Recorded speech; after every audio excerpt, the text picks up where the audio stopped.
맡은 자에게 구할 것은 충성이라고 성경에 그렇게 말씀하고 있습니다. 이 말씀이 우리에게는 일생 신앙생활 하는데 큰 축복이 되는 말씀이기에 우리의 영에도 우리의 마음에도 관절과 골수이르기까지 다 새길 수 있는 저와 여러분이 되시길 주님의 이름으로 축복합니다.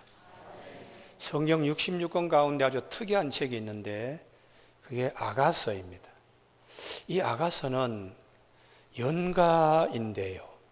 사랑의 노래 중에 노래인 아가서인데 우리가 이 사랑의 노래는 가장 기쁨이 극치에 오를 때에 이 사랑의 연가가 나옵니다. 에덴 동산 안에서 때묻지 않는 사랑의 연가가 한 절도 안 되는 구절이 있습니다. 창세기 2장 23절에 아담이 하와를 향하여 내 뼈 중에 뼈요 살 중에 살이라. 얼마나 사랑했으면은 내 뼈 중에 뼈요 살 중에 살이라고 이런 기가 막힌 사랑의 연가를 아담이 하와에게 이제 드린 노래지요. 그런데 에덴 동산 밖에서는 이 귀한 사랑의 연가가 한 권의 성경책으로 아가서라고 8장으로 길게 그렇게 되어 있습니다. 이걸 히브리인들은 이 아가서를 그분들은 대개 이제 남성들이 한 줄 쓰고 여성들이 이렇게 한 줄 쓰면 서로 교차로 이제 이 아가서를 읽고 노래 부르고 하는 히브리인들의 예배법이 있는데요. 이 아가서가 왜 중요한가? 영적으로 우리의 신랑 되시는 예수님 앞에 우리 신부된 신약시대의 성도들이 그렇게 화답할 수 있어야 되고 주님의 사랑을 그렇게 받아야 하기 때문에 아가서가 굉장히 중요합니다. 그런데 이 아가서가 만들어진 배경은 기가 막혀요. 다윗이나 솔로몬은 임금입니다.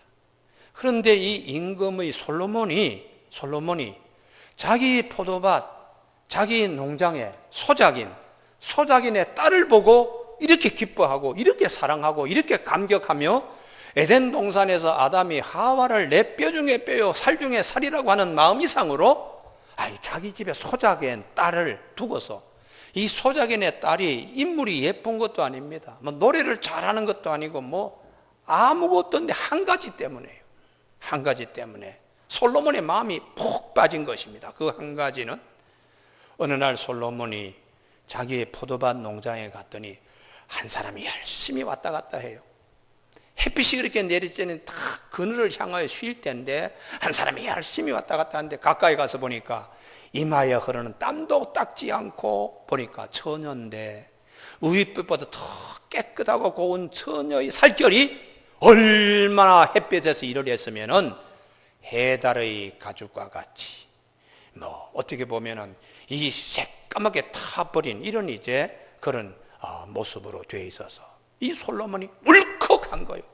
이야, 이렇게 주인집 밭에서 이렇게 충성스럽게 자기의 살갗을 다 태우면서 이렇게 일하는 이런 처녀가 어디 있느냐? 술라미 여인. 이 술라미 여인에 이 솔로몬이 빠진 것입니다. 교회 여러분, 신분상으로는 하늘과 땅 차이입니다. 그럼에도 불구하고 포도밭보다도 더 큰 보화를 이 술라미 여인은 얻었습니다. 그가 땀 흘리고 애쓰고 충성하며 주인의 밭에 충성했기 때문에 그의 보답이 포도밭보다 더 큰 솔로몬의 마음에서 나는 사랑을 술라미 여인은 잡을 수가 있었습니다. 우리가 예수 그리스도를 믿을 때에 술라미 여인이 꼭 되어야 합니다. 할렐루야. 사람의 사랑도 이렇게 크게 사랑받고 내가 충성스럽게 일하면 이런 보답이 부메랑으로 돌아오는데 하나님의 밭에서 하나님이 계시는 곳에서 우리가 일할 때에 충성스럽게 하나님의 눈 안에 들어오는 사람, 눈 밖에 벗어나는 사람이 아니고 하나님이 기뻐하는 그 눈 안에 새겨지는 사람요. 교회 여러분, 우리가 이 신앙생활 할 때에 이런 신비의 경지, 축복의 경지가 있어야 하겠습니다. 그래서 사도 바울이 고린도 교인들에게 맡은 자에 구할 것은 충성입니다, 이렇게 말씀하고 있습니다. 맡은 자에 구할 것은 충성이라고요. 그러기 위해서 1절, 사람이 마땅히 우리를 그리스도 일꾼이요 하나님의 비밀을 맡은 자로 여길지어다.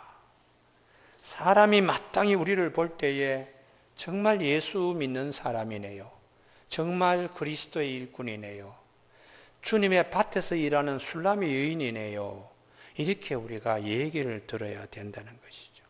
술람이 여인이 아이고 저 주인 포도밭 그 솔로몬이 주인인데 솔로몬의 밭에서 저렇게 열심히 일하는 저런 참 훌륭한 술람이 여인처럼 하나님의 밭에서 열심히 땀 흘리는 술람이 여인과 같이 우리가 되기 위해서 남들이 우리를 볼 때 진짜 예수쟁이네요, 이 얘기 들어야 된다는 거예요. 진짜 예수쟁이네요. 주인의 밭에서 모여가지고 그냥 싸움을 하고 그냥 일꾼들이 서로 그러면 그거는 안 되는 것이죠. 안 되는군요. 교회도 주일날 모이면 우리 모두가 주님의 밭입니다. 열심히 술람이 여인이 되어 땀 흘리며 말씀 경청하고 성령님 우리 마음에서 하시는 말씀에 내가 집중하려고 생각하고, 그리고 하나님이 나에게 맡겨진 것들 잘 기쁜 마음으로 술람의 여인처럼 주인이 보든지 말든지 열심히 하면은 언제 주님께서 보시고 야 기가 막힌다, 기가 막힌다. 하늘에 계시는 주님이 우리와는 하늘과 땅과 같이 차이가 있지만 솔로몬이 술람의 여인을 사랑한 것처럼 주님이 우리를 사랑하신다고 성경은 그렇게 가르쳐주고 있습니다. 근데 문제는 이런 것들을 자문자답하면서 한번 생각해 봐요. 사람이 나를 정말 그리스도의 일꾼으로 생각하는가? 나는 사람들이 나를 볼 때에 싹군이라고 얘기하나? 아니면 저 양반은 저 포도밭을 다 망치는 여우라고, 이렇게 그냥 담장을 헐고 들어와서 포도농사를 다 망가뜨리는 여우라고 이렇게 생각하는가? 이런 것을 자문자답해야 고린도 교인들에게 싸움하지 마세요. 우리는 거리 하나님의 밭에서 열심히 일하는 일꾼이어야 한다는 것을 꼭 기억하십시오 하고, 자기 자신을 한번 점검하고 자기 자신을 한번 일깨워보고 자기 자신을 이 말씀에 한번 세워보도록 이렇게 말씀하지요. 그래서 내가 하나님의 밭에서 일꾼인가? 하나님의 밭에서 청지기인가?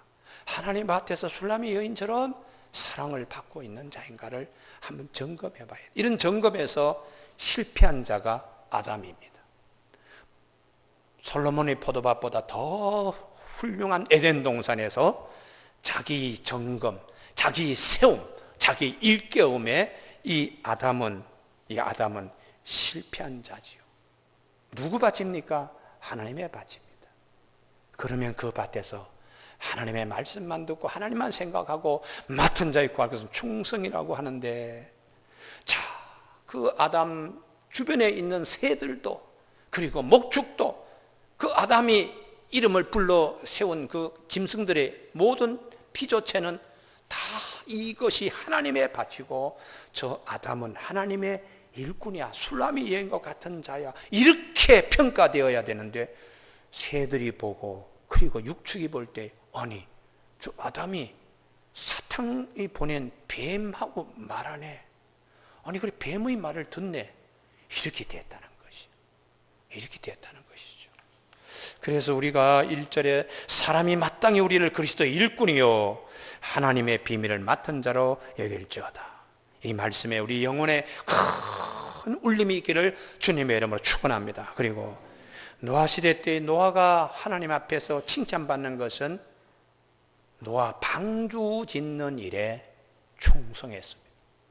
방주 짓는 일에, 다른 것에 노아가 관심을 두질 않았어요. 당시의 세상 사람들 가운데 노아가 하나님의 눈에 쏙 들어왔습니다. 솔로몬의 눈에 술람의 여인이 들어오듯이 노아가, 당시에 많은 사람들은 하나님의 아들들이 사람의 딸들의 아름다움을 보고 안목의 정욕, 육체의 정욕에 빠져서 자기들이 마음에 드는 여성을 힘 있는 대로 골라서 아내를 삼았다. 이렇게 하니까 힘있고 권세 있는 자들은 뭐 일부 다처가 아니라 뭐 그냥 하고 싶은 대로 그냥 안목의 정욕, 육체의 뭐 정욕, 이생의 자랑에 빠져 있는데, 유일하게 노아는 당대의 의인이요, 그리고 하나님 앞에서 완전한 자, 하나님과 동행하는 자는 너 방주 지어라. 세상적인 쾌락에 빠져서 남들처럼 하지 말고 너에게 맡겨준 사명, 너는 이거 하나를 충성해. 맡은 자에 과서 충성으로 노아가 방주를 짓고 그의 아들들과 자부들이 다 힘을 합해서 방주를 지었습니다. 세상 사람이 볼 때는 미쳤나? 저렇게 그냥 저럴 할 거 있어? 세상의 지혜로 볼 때는 어리석은 자들이었어요. 그러나 하나님의 구원의 지혜로 볼 때는 노아가 가장 지혜로운 자입니다. 할렐루야. 그래서 이 노아가 열심히 지는데 모든 것의 결과는 시간이 다 해결해요. 시간이. 진짜와 가짜, 성공과 실패는 시간이 좀 다 지나면 판결나는 거예요. 그래서 당시에 육체적인 쾌락에 빠져 있고 자기 마음대로 하던 사람들은 다 물심판에서 수장되었습니다. 그러나 방주 지어라. 예. 충성스럽게 방주 지은 노아와 그의 가정은 나중에 물심판 때에 구원받잖아요. 그러니 우리가 하나님 앞에서 하나님이 내게 주신 사명과 여러 가지 직분에 충성하라고 하시는 이 말씀은 우리들의 시간이 지나서 훗날에 하나님의 영광을 입을 수 있는 신비로운 말씀입니다. 할렐루야. 이 말씀보다 더 큰 말씀은 없습니다. 나의 삶의 앞으로 10년 후에 혹은 20년 후에 나는 어떻게 되나, 거기에 확증하고 보장시키는 말씀은 세상에 백과사전도 없고 뭐 음악회 어디 뭐 하고 영화관 뭐 1천만 관객을 동원한 무슨 영화, 그 속에는 없습니다. 오직 하나님의 말씀, 오늘 이 기록된 말씀을 통하여 내 영혼에 하나님이 심고자 하는 말씀은 맡은 자에게 구할 것은 충성이니라 할 때에 아멘 할렐루야 이렇게 응답하는 우리의 살아있는 아가서가 되기를 바랍니다. 할렐루야. 예. 하나님의 부르심이 있습니다. 하나님께서 우리에게 이 시간 말씀을 솔로몬이 술람의 여인을 보듯이 주여 내가 여기 있습니다. 주님 맡겨진 직분, 맡겨진 사명, 내가 충성하여 언젠가 하나님 앞에 설 때에 잘했다 칭찬받도록 하는 이 말씀 앞에 오늘 나에게 주시는 말씀이 여기 있습니다. 이렇게 우리가 고백하는 이 시간 되기를 바랍니다.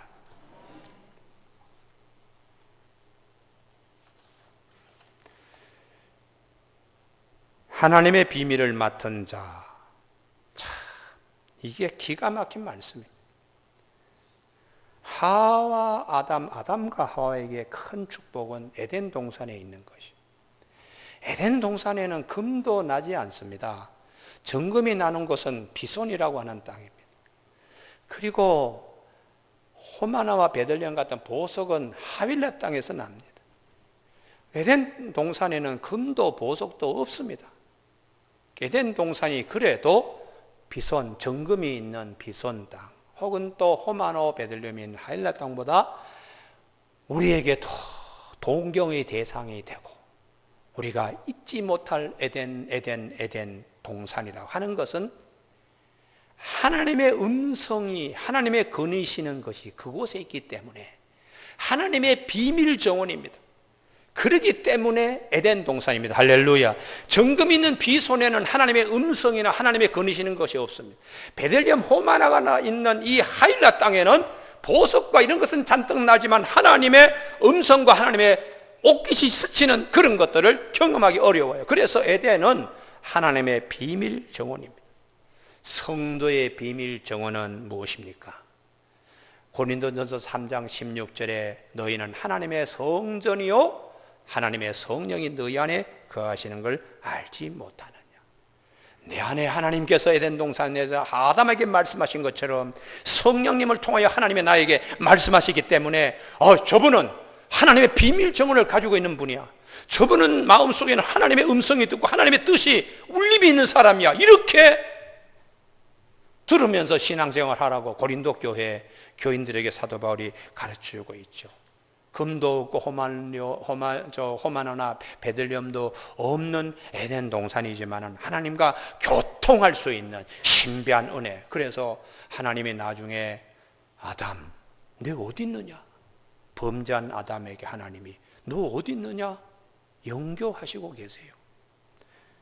그들이 그날 바람이 불 때에 동산에 거느시는 하나님 여호와의 소리를 듣고, 이게 큰 축복이 있죠.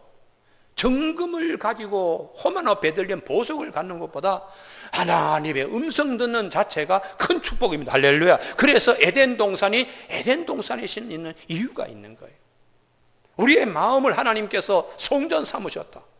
이건 최고의 큰 축복입니다.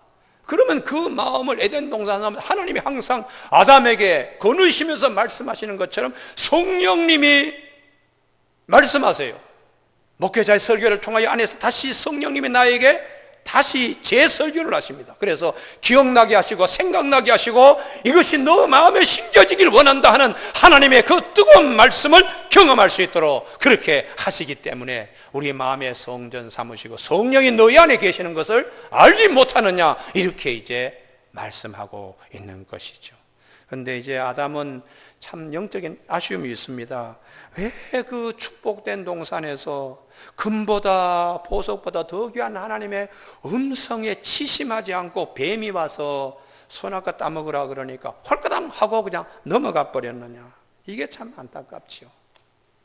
고린도 교회 교인들에게 사도 바울은, 여러분 세상 사람들이 볼 때 저분은 진짜 그냥 예수쟁이야, 저분의 주인은 하나님이시고 저분의 마음속에는 하나님의 비밀 정원이 있는 것이야, 이렇게 우리가 구별될 수 있도록, 그러면 성령을 모시고 살 때에 사람의 영 외에는 사람의 깊은 것을 누가 알겠는가? 하나님의 영 외에 하나님의 깊은 것을 통찰할 수 있는 것은 성령님밖에 없다는 거죠. 그게 첫 번째 축복이고요. 그 다음에 우리가 세상으로부터 영을 받지 않고 하나님께로부터 영을 받았기 때문에 하나님이 우리에게 은혜로 주신 것들을 알게 하시는, 남들은 아주 작은 것도 우습게 여기지만은 하나님의 눈으로 볼 때는 작은 것을 통하여 큰 역사를 이루시는 하나님의 그 은혜를 보게 하는 통찰력을 줄 뿐만 아니라, 그리고 심은 것, 물 주는 것은 아무것도 아니야. 내가 한 일은 아무것도 아니고 자라게 하시는 하나님이시다. 물 잠깐 주고 심는 것은 24시간 가운데 그 몇 분 몇 초도 안 되는데 나머지는 하나님이 다 하시는 넓은 세계, 하나님의 세계를 보는 통찰력을 성령님은 주시는 것입니다. 그리고 오늘 성전 영교의 축복을 주시는 거예요.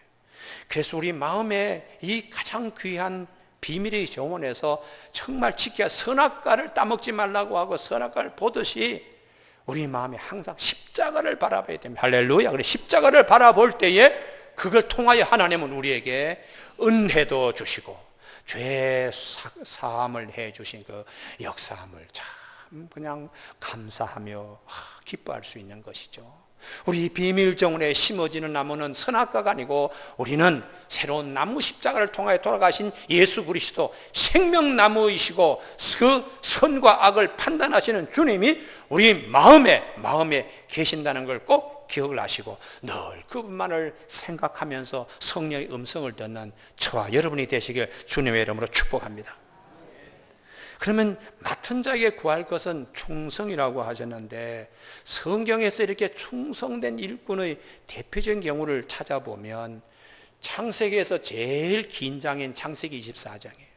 창세기 24장은 67절로 되어 있는데, 왜? 그 내용은 이삭의 부인을 구해오는 내용입니다. 그건 아주 짧습니다. 시놉시스 그 내용을 개요를 말하면 아주 짧은 그런 복잡한 얘기도 아니에요. 아브라함의 집에 이삭을 장가 보내야 되는데 그 규숙감을 노종에 가서 데리고 왔다. 이 내용이 복잡하지도 않고 아주 단순 구조인데도 불구하고 길게 설명하고 있습니다. 그 이유는 어디 있을까? 창세기 24장, 창세기에서 제일 긴 장 24장의 주인공은 아브라함도 아니에요. 이삭도 아니고, 그리고 리브가도 아닙니다. 신랑도 아니고 신부도 아니고, 그리고 시아버지도 아니고 아버지도 아니고 노종이 주인공이 되어 있습니다. 노종 다메섹 엘리에젤이 출발할 때 아브라함이 사타구니에 손을 얹고, 그가 먼 길 한 800km 떨어진 낙타 10피를 갖다가 데리고는 나홀이라고 하는 성 밖에 저녁에 땅거미가 질 무렵에 동네에 아낙네들이 물동이를 이고 이렇게 우물가에 모일 때에 이 노종이, 하나님, 내 주인 아브라함의 하나님, 내 주인 아브라함에게 은혜를 베푸시는 하나님은 나를 여기서 순조롭게 만나게 하사 이런 교수 물을 좀 주세요 했을 때에 예, 물 마세요. 아이고 저 낙타도 얼마나 목이 마르겠나 하고 낙타 10마리에게 물을 갖다 주는 교수가 있다면 하나님이 은혜로 이 사람이라고 하는 것을 제가 알겠습니다 하고 기도하는, 철저히 주인 가정에, 아브라함 가정에 주인 중심으로 기도하고 있어요. 그만큼 충성된 기도 속에도 충성이 그냥 거기에 묻어져 나오잖아요. 그리고 눈을 떴더니 마침 리브가가 나타났어요. 그런데 그 리브가를 따라가서 집에 가서 보니까 참 그냥 그 집안 식구들이 금 팔찌도 받고 그리고 그 빅물, 폐물도 받고 그러면서 하시는 말씀이 아이고 우리 집에 최소한 열흘 정도는 묵고 가십시오. 오실 때 얼마나 여독도 있을 것이고 또 이 리브가를 보낼 때 언제 다시 보겠습니까? 한 열흘이라도, 최소한 열흘이라도 여기에 더 있다 가십시오. 그때에 노종의 충성도는 극에 달합니다. 아닙니다. 잠시 여기서 내가 이렇게 내 자신을 즐기기 위해서 지체해서는 안 됩니다. 만류하지 마세요. 곧 떠나야 됩니다. 야, 주인이 보든지 말든지 주인이 얼마나 기다리겠나? 주인집 식구들이 얼마나 기다리겠나? 마음이 거기가 있는 거예요. 그래서 여기서 쉬고 싶어도 여기서 그냥 이런저런 핑계거리로 아니 리브가의 집에서 열흘 좀 있다 가라 그래서 왔습니다. 이런 핑계도 될 수 없이 그냥 아닙니다. 곧 일어나 가야 됩니다. 성경은 이렇게 얘기하고 있습니다. 창세기 24장 56절에 나를 만류하지 마소서 여호와께서 내게 형통한 길을 주셨으니 나를 보내어 내 주인에게로 돌아가게 하소서. 이런 충성된 자, 그래서 창세기 24장에 신랑과 신부가 이렇게 만나는 이 귀한 것은 예수님과 우리 신약시대의 성도들이 만나는 귀한 그런 것인데 거기에 중요한 것이 무엇이냐? 아브라함, 이삭, 그리고 리브가, 그리고 익명으로 처리된 노종 가운데 충성이나 충성요. 이렇게 충성된 자가 어디 있느냐? 이렇게 하나님이 말씀하십니다. 그래서 우리가 신앙생활할 때에 남들이 뭐라 그러든 말든 누가 보든 말든 의미지향적인 삶은 사람의 어떤 얘기에 관계하지 않습니다. 의미 자체가 중요하기 때문에 하나님 앞에서 내가 이렇게 충성하는 것은 하나님이 다 아시는 것이다. 할렐루야. 그러면서 내 안에 성전 안에서 일어나는 여러 가지 일들 가운데 사람들이 뭐라 하더라도 하나님은 아시지. 하나님 앞에 충성된 모습으로 늘 세워져가는 고린도 교인이 되기를 원한 것입니다. 그렇다면 셋째, 3절 사람의 판단에 일희일비하지 않는 것입니다. 3절 너희에게나 다른 사람에게나 판단받는 것이 내게는 매우 작은 일이라. 아우 바울 선생님 최고요. 그런다고 바울이 우쭐거리거나 에이 바울 선생님은 아볼로 선생님보다 설교를 못해 그런다고 사도 바울이 푹 이렇게 풀이 죽는 그런 일이 없다는 것이죠. 왜냐 그러면은 나도 나를 판단하지 않지만은 나를 판단하실 분은 주님이시기 때문에 할렐루야. 그래서 사람의 말들에 내가 그렇게 널뛰게 하지 않는다. 감정 기복이 생체 리듬이 이렇게 왔다 갔다 하지 않는다는 것이에요. 늘 그냥 주님이 나에 대해서 말씀하시니까 주님의 음성에 주님의 판단에 내가 사로잡혀서 모든 걸 이렇게 생활하니까 환경에 따라서 내 자신이 그냥 올라갔다 내려갔다 널뛰기 하듯이 막 그러지 않는다는, 감정 기복이 심해서 속에 있는 에너지가 다 빠져버리는 그런 일이 없게 늘 하나님 편을 바라보니까 안정적인 생체 리듬을 가지면서 부의 빈의 배고픔, 배부름 어디를 쳐라 하더라도 나는 내 자족하는 것을 가지고 있다. 이렇게 사도 바울이 고백하는 것은 판단하실 분은 주님이시라는 거. 할렐루야. 그래서 우리가 신앙생활 하는데 아이고 바울 선생님, 아니 저분은 아볼로 선생님 설교에 기가 막힌다 그래요. 아니 저분은 개바 우리 베드로만 보더라도 뭐 감격해 하고 뭐 그래요. 그런 말 귀에 그렇게 담지 않는다고 말씀하고 있습니다. 우리가 신앙생활 할 때 영적 분별을 잘 해야 되는데 이게 때로는 굉장히 어려울 때가 있어요. 어려울 때가 있어서 하나님 아버지 어떻게 해야지 영적 분별을 잘 할 수 있습니까? 이게 이제 하나님 편에서 오는 말씀입니까? 뭐 이런 이제 여러 가지를 많이 생각해야 됩니다. 제가 지난 주간에 그 목사님 한 분, 우리 교단에 이상근 목사님, 굉장히 가까이 계신 그 측근인 이제 그 목사님 한 분을 지난 시간에 만났는데, 이상근 목사님이 돌아가시기 6개월 전에 6개월 동안 우셨다 그래요. 내가 그래서 그 처음 듣는 얘기라서 아주 충격을 받았거든요. 예전에 현신의 권사님도 한번 주님을 한번 만났다 그러잖아요. 이상근 목사님도 한번, 그분 목사님은 설교할 때에 이렇게 제가 어릴 때인데 이렇게 보면 뒤에 아우라 후광이 이렇게 빛이 된 분이고, 은퇴하시고 난 다음에 서울의 안디옥 교회에 와서 부흥회할 때에 제가 이상근 목사님 손을 볼 때 손이 아우라가 이렇게 비치더라고요. 그래서 내가 기도할 때 하나님, 저 이상근 목사님의 손의 아우라를 저에게 줄 수 없습니까? 제가 그렇게 이제 한 20년 전에 제가 그렇게 이제 기도한 일이 있는데요. 이제 그 목사님이 돌아가시기 6개월 전에 주님을 만나신 얘기를 하시는 거예요. 우리 헌신의 권사님도 주님을 만났을 때에 주님, 제가 현신입니다. 그랬더니 주님이 하시는 말이, 난 너 몰라? 아니, 제가 병도 고치고 뭐 가난한 자에게 구제도 많이 하고 능력도 베풀고 이런 현신의 저를 모르십니까? 했더니 나도 모르는데. 그러면은 조영기 목사님을 아십니까? 나 조영기 목사 잘 몰라. 아니, 그럼 한경직 목사님 아십니까? 한경림 목사는 알지. 그런데 잎은 무성한데 열매가 없어. 그러고 가시더라는 거예요. 그리고 현신의 권사님이 조영기 목사님 전화 걸었다는 거 아닙니까? 조 목사님, 내가 주님을 만났는데 주님이 목사님 모른다 그러는데요. 나도 모른다 그러고요. 참 조영기 목사님 훌륭한 분이에요. 권사님 감사합니다. 알겠습니다. 그리고 전화를 끊고는 조 목사님이 회개 기도를 한 거예요. 회개 기도하면서. 그래서 이 여의도 순복음교회에서 엘림학사라고, 엘림타운이라고 가난한 자, 참 집 없는 자들을 위해서 연립주택을 쫙 지어가지고 그 나눠준 그런 일을 그 조영기 목사님이 하시게 되었습니다.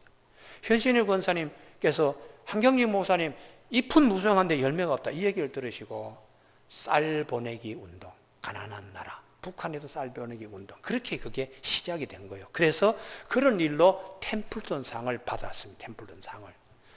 자, 왜 주님 앞에서 그렇게 일을 많이 한 신유, 능력, 축기의 현신의 권사님도 주님께서 모르신다고 그렇게 말씀하셨을까? 늘 그게 궁금해서요. 그런데 이번에 이상근 목사님 돌아가실 때에 주님이 나타나셨는데, 주님, 저 이상근 목사입니다. 이상근입니다. 그랬더니 나는 모르는데. 아니, 대구 제길교회 원로 목사로 50년 봉직한 이상근님이 했더니 내가 언제 너보고 큰 교회 하라 그랬냐? 주님, 이 영남 지역에 신학교가 없는 땅에 제가 영남 신학교를 세웠습니다. 내가 언제 영남 신학교 세우라 그랬냐? 주님, 신약, 구약, 주예서를 제가 썼습니다. 그때에 주님이 내가 언제 너보고 쓰라고 그랬냐? 네 말만 쓴 거지, 네 말만. 그러고 이제 주님이 살아요. 눈을 떠보니까 꿈이더라는 거예요. 그때부터 이상근 목사님 내내 우시는 거예요. 우시는 거예요. 그리고 병문안 같은 후배 목사가 가면 이 얘기를 계속 하는 거예요. 그러면서 돌아가시는 날까지 우셨다는 겁니다. 동산 기독병원의 그 환자실에서 6개월 동안 우시며 가셨다고 그래서 내가 그 얘기를 듣고 난 다음에 두 분의 공통점이 있잖아요. 그래서 만약에 오늘 저녁에 제가 주님을 만나면 나는 어떻게 대답해야 되나? 저 김재남 목사입니다. 저 대학 교수직 버리고 아주 보잘것 상가교회에 제가 7년 동안에 마대질 하면서 열심히 충성했던 김재남 목사입니다. 그리고 부흥회 다니면서 귀신도 쫓아내고 뭐 병고침도 하고 안양 제일교회 부흥회 하다가 돌아와서 다리를 스트레칭 하다가 뚝 부러져 가지고 아이고 아산병원에 가서 주님을 만나고 또 뭐 여러 가지 기적도 그냥 경험하고, 그리고 아름다운 동산교회를 여기에 개척한 김재남 목사입니다. 이야, 이런 얘기 하지 말아야 되겠구나. 주님 만났을 때에 나 누굽니다 하면 안 되겠다. 여기 아멘이 있어야 되는데 아멘이요.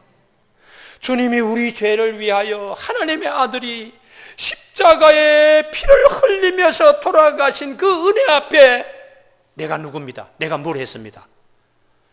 이거는 삼가해야 되겠다. 그래서 사도 바울이 나의 나 된 것은 하나님의 은혜입니다. 나는 그리스도와 함께 십자가에 못 박혔습니다. 그런 적 이제는 내가 사는 것이 아닙니다.